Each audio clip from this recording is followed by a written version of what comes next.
my frustration and lack of patience with people who don't have patience with how long branding can take.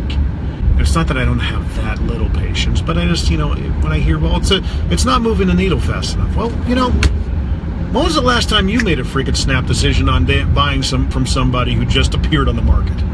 That happens very few and far between. It takes a long time to plant that seed, to nurture it, and get it going. That's what branding does over time. And what a lot of people don't understand is that with these free flipping assets that we have at our disposal to brand a business and do it the right way and offer value, it still takes time. In the most unprecedented time in history, where the consumer has got the utmost power, they're not going to take a message from you and have it shoved down their throat anymore.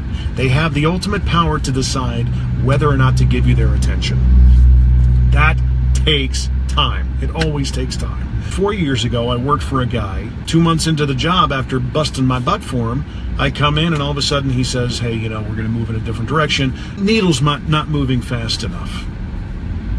After 2.5 months of building up his, social media presence and everything, and this wasn't happening. And it was a certain kind of business that it was, not something that you would actually go out and buy the service just because. It was when something happened, you needed somebody to help you out. That's the kind of business he was in. It's not a transactional business. It's not coming down and, hey, buy this widget for 50% off this weekend.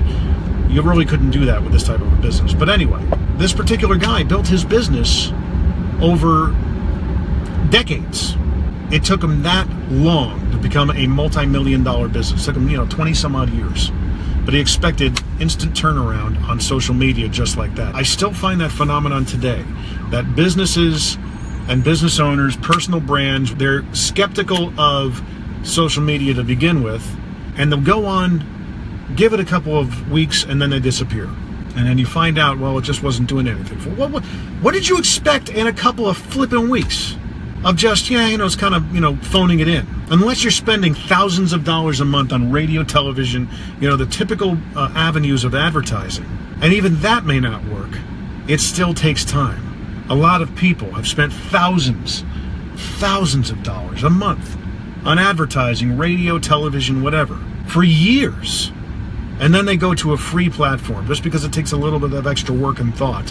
And they're like, it just wasn't good. I just wasn't good. It's not costing you anything but time. So that's my rant, spurred on by somebody who said, hey, we got up to a certain threshold on Facebook. I said, yeah, I told you it would happen. It was just going to take some time. If there's anything else I can possibly help with for you, I could use some more subscribers on my YouTube channel, and I talked about that. So go there, jimmccarthyvoiceovers.com. Thank you for watching.